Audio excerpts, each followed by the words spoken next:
Olá, amigo da frente, tudo bem? Bom dia, boa tarde, boa noite, depende do horário que você está assistindo esse episódio. Eu sou Augusto Henkmeier, host aqui do The Frentecast. Novamente estou junto com o meu pai, Marcelo Henkmeier, para a gente gravar mais um episódio que com certeza vai ser muito útil para todo mundo que está escutando. Então, hoje a gente vai já apresentar, imagino que no card vocês já devem ter visto com quem que a gente vai gravar.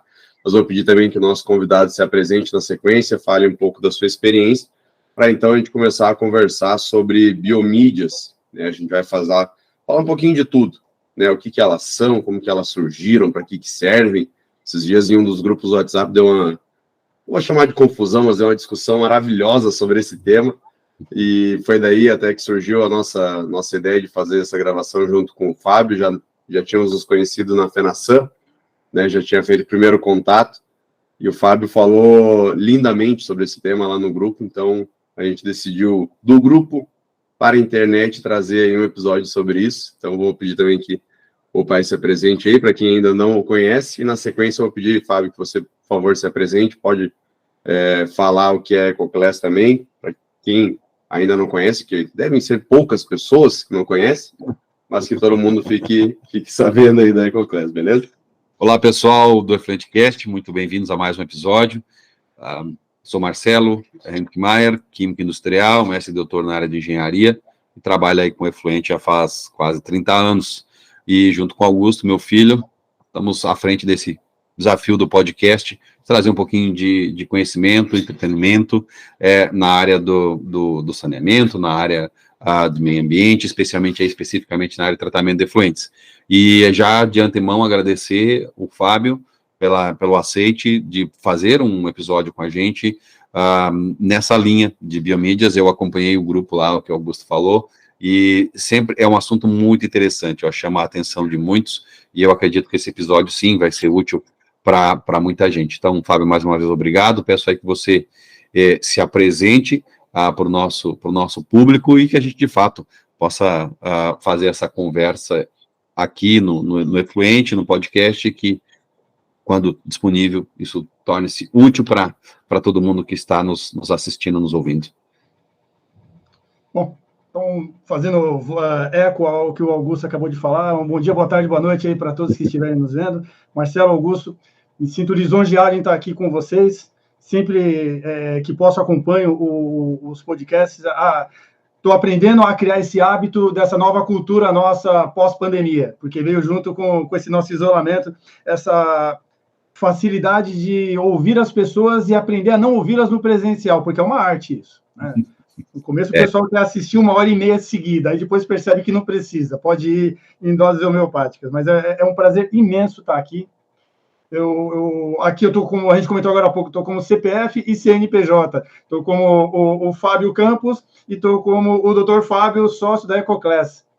Como Fábio Campos, eu sou biólogo de formação, fiz um técnico em química lá nas décadas de 90 no Colégio São Paulo, assim, que me deu uma base gigantesca para meu técnico em química. Eu costumo dizer que foi melhor do que a minha graduação, mas me formei em biologia.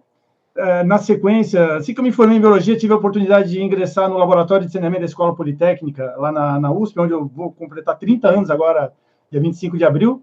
E lá as portas se aproximaram e eu consegui abri-las, eu consegui fazer o mestrado por lá, o doutorado na saúde pública, uma especialização em pós-doc na EASH, e tudo isso voltado para o tratamento de efluentes. Inclusive, fazendo até alusão a esse nosso episódio, o MBBR, a tese de doutorado que eu defendi foi justamente empregando o MBBR e um processo que deriva dele, que é o IFAS.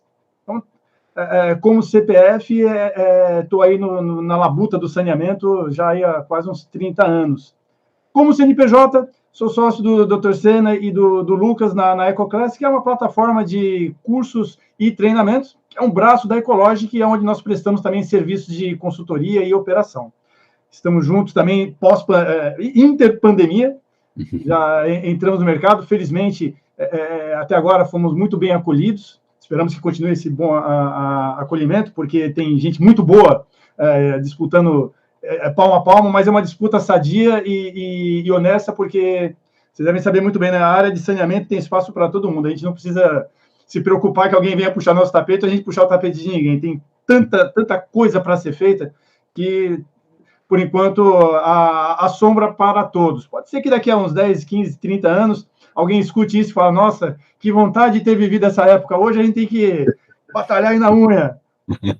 Então, aqui hoje é a convite do Augusto para falarmos um pouco sobre esses processos que utilizam biomídia. Espero que seja útil mesmo. Legal, Fábio. Eu acho que a gente pode começar bem por isso, né? O que é um MBBR para aquela, talvez o público que ainda não está com isso bem definido, talvez ainda tenha alguma dúvida, sempre é bom a gente contextualizar, né? E eu acho que nessa primeira parte, vamos dizer assim, do episódio, a gente poderia focar nessa questão um pouco mais conceitual, na ideia de que realmente a gente nivela, vamos dizer assim, esse conceito ou esses conceitos em relação a essa parte de biomídias, né? Começando aí com o que é o MBBR. Olha, por favor, fique à vontade para, a hora que quiser, dar aqueles cortezinhos sutis, porque às vezes a gente engata uma coisa, vai para outra e viaja e vai longe e esquece do tempo. Mas, por favor, fiquem completamente à vontade. Tá tranquilo. Primeiramente, acho que é importante destacar que os processos biológicos de tratamento de esgoto, eles podem ser divididos didaticamente em dois conjuntos. Em relação à biomassa, à utilização das bactérias, dos micro-organismos. A gente tem os processos que utilizam biomassa em suspensão, com a formação da biofloculação, o floco biológico, exemplo mais clássico, lodos ativados. E os processos que utilizam biomassa aderida, ou biofilme, onde nós temos lá atrás, já nos primórdios do saneamento, o biofiltro aerado, biofiltro percolador, aquela estrutura que ainda hoje temos aqui no Brasil, dessa forma tão arcaica como no começo do século passado, com brita ainda dentro, onde as bactérias acabam se aderindo à superfície e se desenvolvendo. O MBBR, o Moving Bed Biofilm, agora já me perdi, Reactor, que foi aportuguesado como reator biológico de leito móvel aqui no Brasil, porque o BED ia ficar meio estranho, um reator biológico de cama móvel. Essa é a questão aí das línguas. Mas, enfim, aqui no Brasil, o pessoal, quando quer ser mais formal, se refere a ele como reator biológico de leito móvel. Mas a gente chama ele mais na intimidade só de MBBR.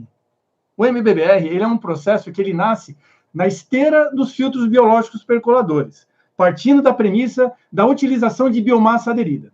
A grosso modo, a biomassa aderida, a formação do biofilme, ela dá para o processo de tratamento uma robustez, porque é mais ou menos assim. Aqui vamos pensar em termos de moradia.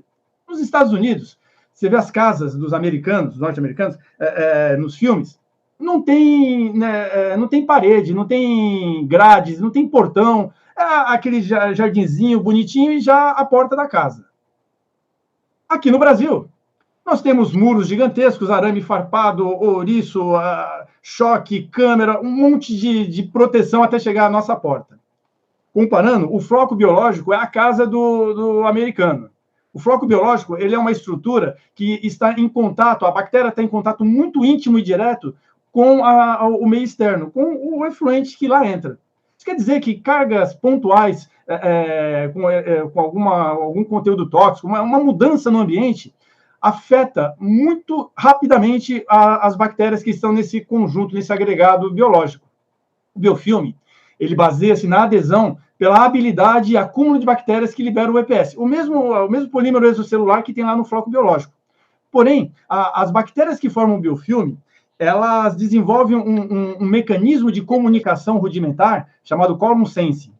É como se as bactérias liberassem sinalizadores para que outras bactérias na região soubessem que elas não estão sozinhas. É como se fosse um código Morse ou então sinal de fumaça. É uma coisa doida. A gente acha que bactéria é burra, é nada. Aí essas outras bactérias percebem que não estão sozinhas e elas conseguem até modificar a sua atuação genética para trabalharem, entre aspas, é claro, em conjunto. Então, há uma liberação, por exemplo, de EPS, desse polímero que tem uma característica adesiva e protetiva muito grande, fazendo com que o biofilme dê para a bactéria, para os micro-organismos que estão dentro dele, uma proteção muito robusta. Quer dizer, é claro que há limites, mas comparado com o floco biológico, o biofilme ele se desenvolve muito mais rápido e oferece muito mais proteção a adversidades pontuais no meio externo. Isso faz com que os processos que usam biofilme, eles sejam mais parrudos para receber cargas maiores, cargas mais complexas. E aí, então, o pessoal lá na Noruega, nos idos de 1990, com problema de espaço, com altas cargas, com altas concentrações de amônia, tempo frio, precisavam desenvolver um processo para dar conta. Houve uma parceria entre uma empresa pública e uma universidade, e daí deriva o MBBR, o reator biológico de leito móvel, aonde o inspirado no filtros biológicos, utiliza-se a biomassa, porém agora, ao invés de utilizarem peças com área superficial pequena, como britas, como conduíte cortado, se desenvolvem as biomídias. Biomídias são peças de N tipo de materiais e que conferem uma alta área superficial. Essa alta área superficial permite o desenvolvimento do biofilme bacteriano. Então, o MBBR ele é um processo onde, do ponto de vista do fluxograma, você tem o tratamento preliminar, que é fundamental e indispensável que seja muito bem feito, seguido ou não de um tratamento primário, isso é uma questão muito de projeto, a maioria nem tem, e aí o tratamento secundário, onde é o tanque de aeração, seguido de um decantador secundário, sem a elevatória de retorno de lodo. Ou seja, ao contrário do lodo ativado, não há retorno de lodo. E uma das primeiras biomídias a serem utilizadas foi essa aqui, ó. Sim, dá para ver. Essa aqui é a Caldines, a K1. Ela tem uma área superficial, não vou lembrar de cabeça, mas um pouco maior do que 120 metros quadrados, metros cúbicos. Essa foi uma das primeiras biomídias utilizadas. E a vantagem do MBBR é justamente por não ter retorno de lodo, você tem uma bomba a menos. E a retenção da biomassa se dá, porque o biofilme está preso aqui dentro. Então, enquanto o lodo ativado, para reter a biomassa, necessita da elevatória de retorno de lodo para transferir uma parcela dessa biomassa novamente para o processo, os processos com biomassa aderida, o biofilme já faz isso. Isso faz com que o MBBR ele consiga, numa área mais reduzida do que um tanque de aeração operando como lodos ativados, receber uma carga superior, porque essas pecinhas elas ampliam a magnitude de área. Como a gente pensar um espiral de caderno. Pegar um caderno universitário, ele é, sei lá, desse tamanho. Tem lá o espiral desse tamanho. Mas se você pega esse espiral e estica, ele fica gigante. Nosso intestino, ele tem 7 metros de extensão, porque ele possui microvilosidades, reentrâncias que aumentam a área superficial. Quer dizer, a grande sacada dos noruegueses foi justamente desenvolver uma peça com essa habilidade de oferecer, com pouquíssimo espaço, uma alta área superficial. Hoje as biomídias elas estão maiores. Bem maiores. Porque elas oferecem uma área superficial também maior. E também tem uma questão de matéria-prima, de plástico e tudo mais. Essa aqui, por exemplo, deve ter um pouco mais de 600 metros quadrados por metros cúbicos. Então, isso daí é a grande vantagem. E, ao contrário, também, claro, isso é importante, ao contrário do filtro biológico percolador, que a área superficial, o objeto que oferece a área superficial está fixa, preenchendo todo o conteúdo, e o esgoto ou o efluente industrial, ele percola pelo conteúdo, no MBBR, essas pecinhas, elas não compreendem todo o conteúdo do reator. Elas estão lá num volume pré-indicado por uma norma, onde permitam que elas se movimentem livremente por todo o conteúdo do tanque de aeração. Isso aí é uma grande vantagem, porque evita a colmatação, ajuda no controle do biofilme, enfim, é um processo muito interessante. E por essa habilidade, né, essa sacada que eles tiveram, você acredita que seja por essa habilidade que a gente tem visto tanto essa migração, digamos assim, de um sistema para o outro, buscando a otimização da estação de tratamento e trabalhar nessa linha de MBBR? Tem um link disso? Olha, eu fiz quando eu comecei o meu doutorado com o MBBR, o MBBR ele tinha chegado ao Brasil há pouco tempo. Então, ele ainda era uma novidade, e aqui a gente é muito resistente. Nós somos tradicionalistas e convencionais demais. Lodo ativado. O WASB, quando chegou, o pessoal torceu o nariz, e hoje é lodo ativado e WASB Lagoa. Lodo ativado, WASB Lagoa. Então, quando o MBBR chega, ele chega com muita resistência, porque é um processo novo, E isso aqui só vinha de fora, as biomídias. E era absurdamente caro. Então, ficou restrito à academia estudá-lo. Aos poucos, o pessoal começou a perceber que, independentemente do custo, ou comparativamente, fazendo comparação entre custos, ele era, sim, um processo interessante. Por quê? Eu tenho aí uma planta de tratamento recebendo X metros cúbicos por dia de esgoto, com uma carga Y quilos de DBO por dia. E aí, por algum motivo, amplia-se a rede, ou preciso receber um efluente de uma outra área industrial que foi construída, enfim. Meu tanque não dá mais conta. Eu não tenho mais TDAH, eu não tenho mais área para manter uma população de foco biológico viável, está ficando inviável. Eu não consigo mais ter eficiência, eu preciso ampliar. E aí, o que eu faço? Ou eu construo um novo reator biológico, um novo processo, tanque de aeração, decantadora elevatória de retorno de lodo, ou eu dou um jeito de colocar mais gente lá dentro do tanque de aeração, sem que isso tenha um reflexo no espaço. Tá com isso aqui lá. Isso aqui não ocupa espaço. O nível de vazio disso, de porosidade, nossa, é altíssimo, é absurdamente alto. Então, eu posso colocar isso aqui, segundo a norma, de 30% a 70% de volume dessas peças em relação ao volume do tanque de aeração. Imagina, eu posso chegar até a 70% do volume de tanque de aeração.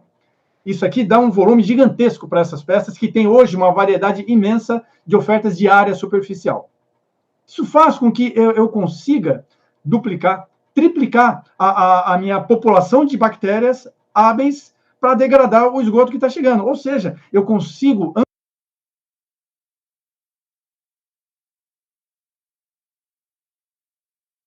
É claro que a gente pode até deixar isso para um outro momento. O MBBR deriva o IFAS, que é um lodo ativado integrado com biomídia. Então, quer dizer, no IFAS, além da biomassa aderida, eu tenho a biomassa em suspensão. É um processo híbrido. Quer dizer, é um processo que, se o MBBR já é forte, o IFAS é mais forte ainda. Então, isso fez com que as pessoas começassem a perceber que o MBBR era, sim, uma opção. E também para tratamento de efluentes mais complexos, uma concentração de material orgânico de difícil biodegradabilidade maior, dada a habilidade do biofilme ser mais efetiva do que o do floco biológico. Lixiviado de aterro sanitário, por exemplo, é uma excelente opção você pensar no MBBR. Efluentes industriais, alguns efluentes industriais, o MBBR também se apresenta como essa boa opção. Então, é mais ou menos esse conjunto. A necessidade de crescer a planta, ou particularidades do teu efluente a ser tratado, que o lodo ativado até entrega um bom resultado, porém ele necessita de condições mais específicas, aeração prolongada, uma operação mais bem assistida, uma área muito maior. Quer dizer, tudo isso colocando num balaio, você consegue enxergar o custo-benefício. E aí começaram a perceber que o MBBR era, sim, interessante. Começaram a haver plantas, e aí não demorou muito para o mercado nacional entender que era hora de investir. E hoje a gente tem essas biomídias, tudo que é formato e material, sendo fabricado aqui no nosso território, e isso derrubou bastante o custo. A pandemia subiu muito o preço do plástico.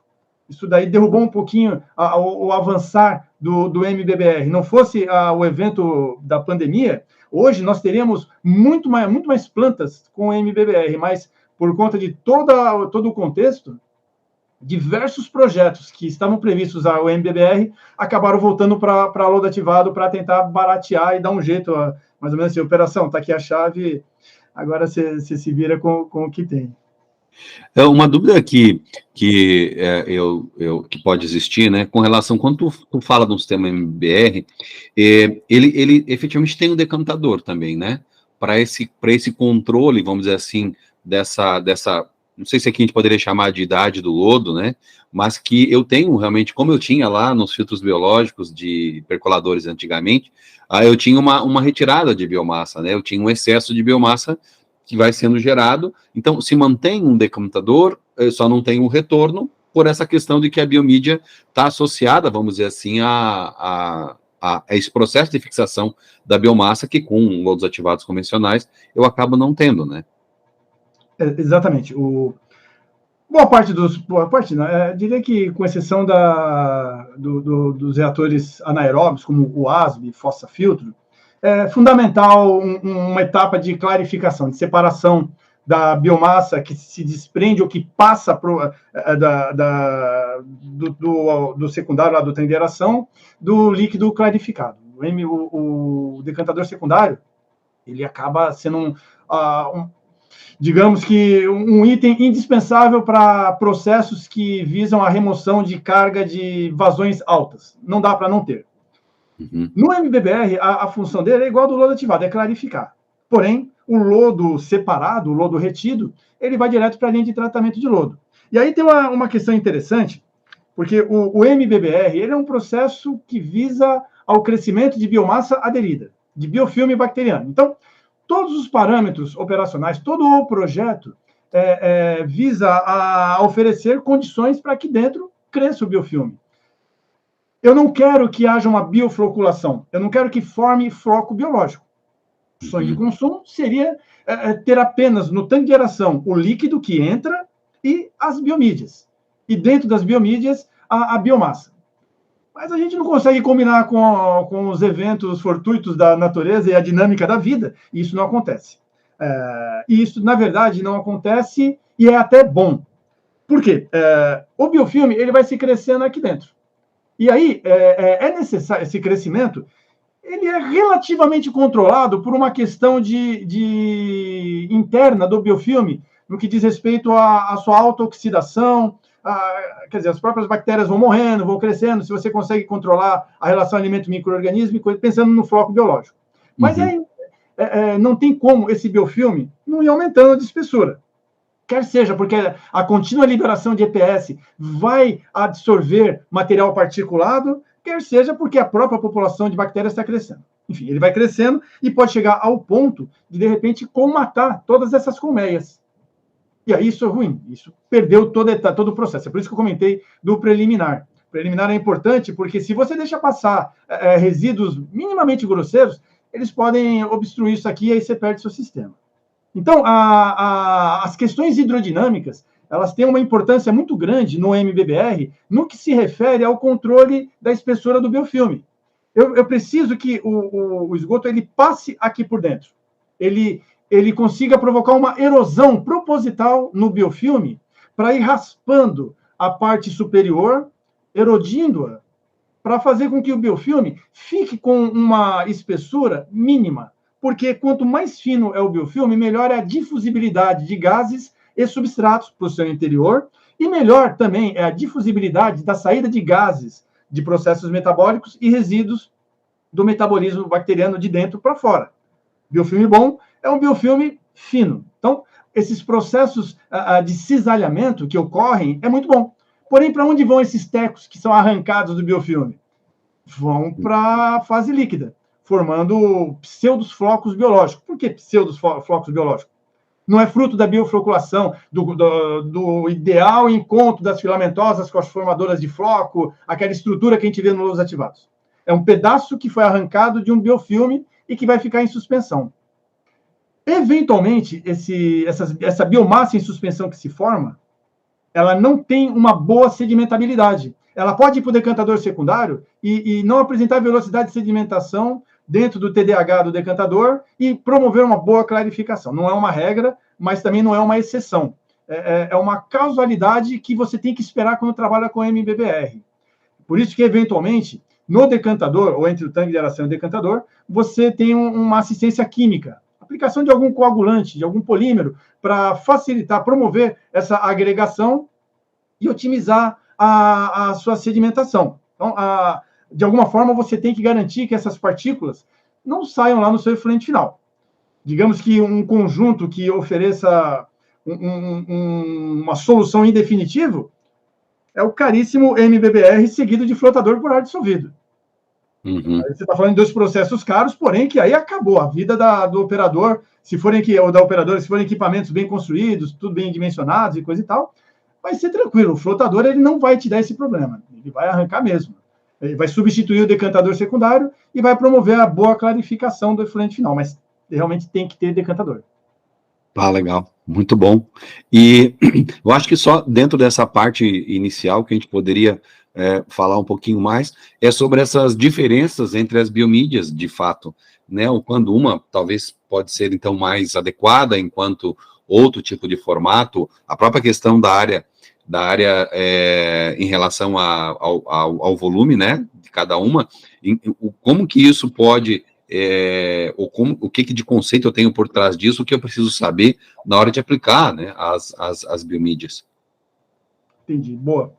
Bom, tradicionalmente, aqui no Brasil e no mundo afora, as biomídias utilizadas, elas são de plástico, de polietileno de alta densidade, o PAD, nesse formato. Essas mídias, elas podem ser feitas tanto de material virgem, plástico virgem, como plástico reciclado. Qual que é a diferença que disso resulta? Digamos que, basicamente, a resistência e durabilidade. Resistência. O que eu tenho que garantir? Que essa biomídia, que no tanque de aeração, ela vai estar em choque com outras biomídias, ela vai estar trombando na parede do reator, ela vai estar experimentando adversidades físicas, e elas não podem amassar.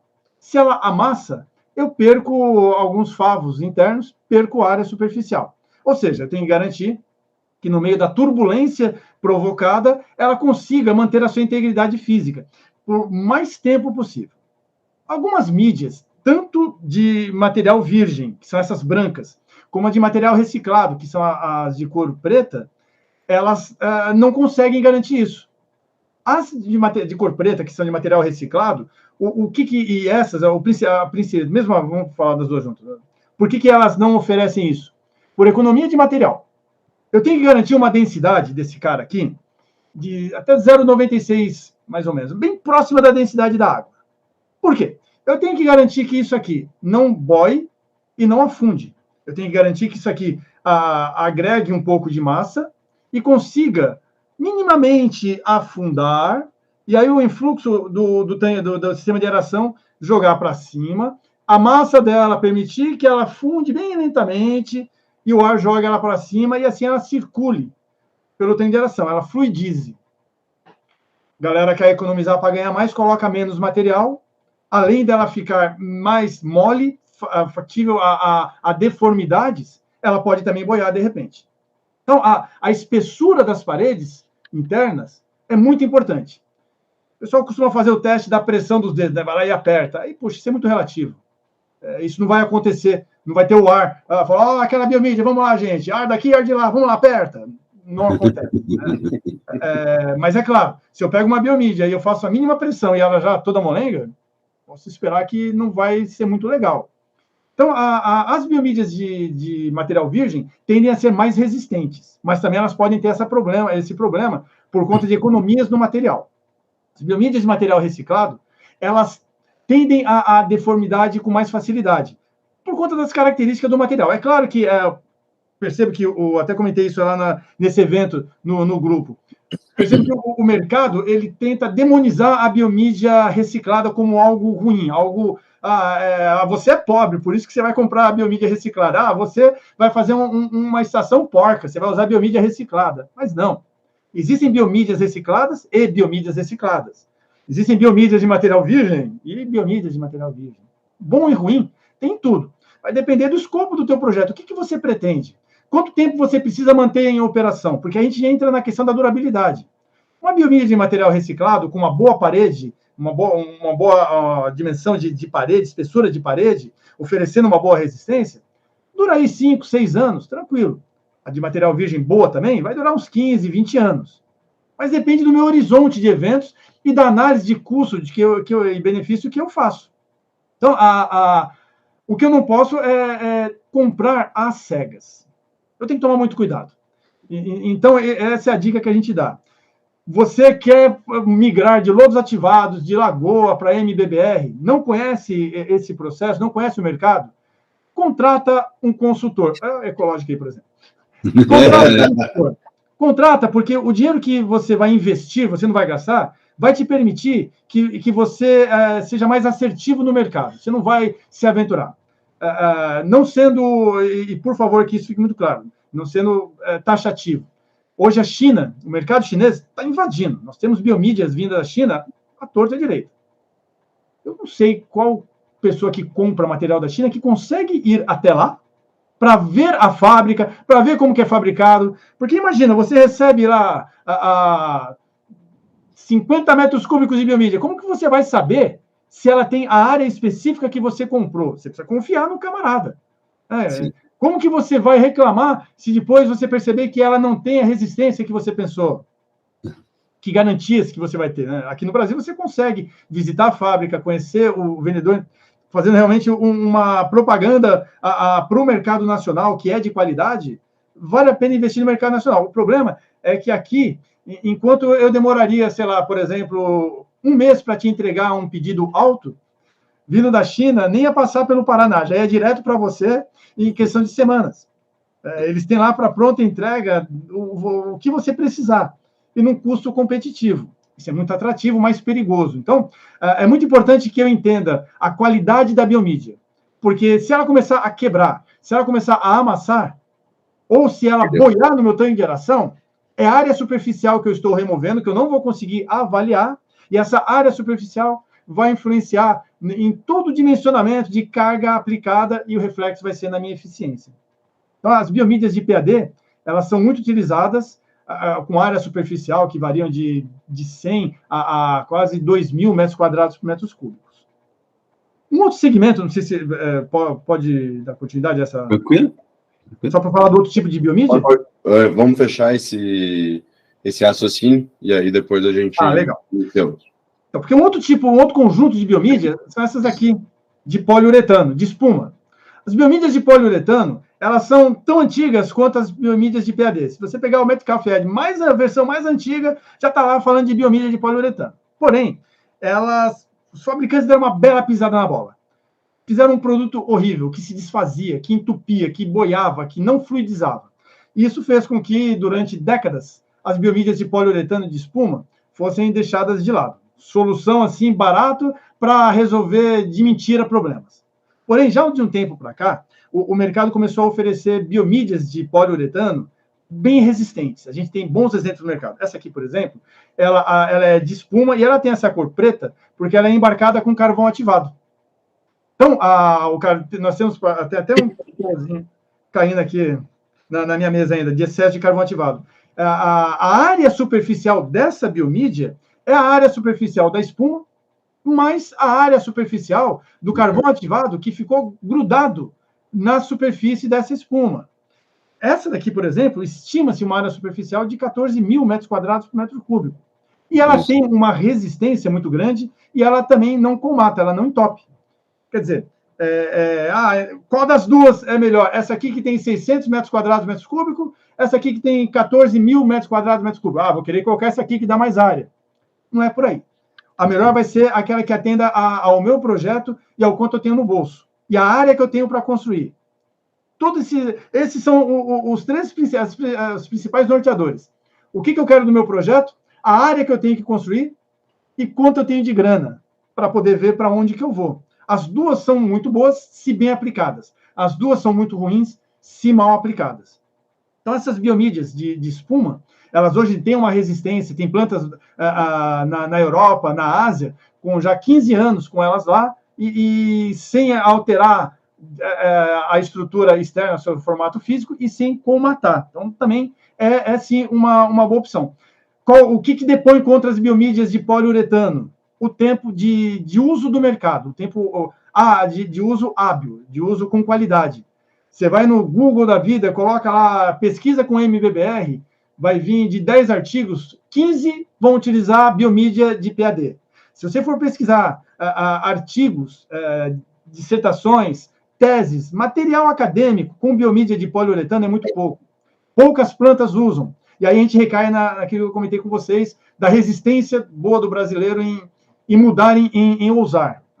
Essa biomídia de poliuretano também tem uma outra situação. A norma, ela recomenda, porque o pessoal confunde, acha que norma é lei. Norma recomenda, lei obriga. A norma recomenda um enchimento de 30% a 70%. Só que essa biomídia aqui, ela tem uma área superficial que com 5% eu já tenho superfície suficiente que equivaleria a 30%, 40% dessa aqui em termos de volume. Ah, não vou poder usar porque está contra a norma? Não. Você vai ter que ter um memorial de cálculo, você vai ter que ter toda uma defesa para evidenciar para o órgão ambiental fiscalizador que, sim, essa biomídia ela tem a mesma habilidade nessa proporção que a outra teria em 30%. Por que a norma fala de 30% a 70%? Porque desde sempre se utilizavam esse tipo de biomídia. Então, as normas elas precisam ser revistas, no Brasil com um pouco de morosidade, de receio, mas vai chegar uma hora que essas novas biomídias, porque não é só essa, nós temos outras com alta área superficial, estão aí no mercado para serem utilizadas com a mesma qualidade. Legal, muito bacana, muito bacana. Olha, vocês me dão um corte aí, porque senão... Não, a gente vai fechar esse primeiro quadro, digamos assim, né? Quem está escutando o episódio, segura um pouquinho, que na sequência já vai estar saindo outro, e a gente vai dar sequência sobre essa parte de biomídias. Então, até já. Até já.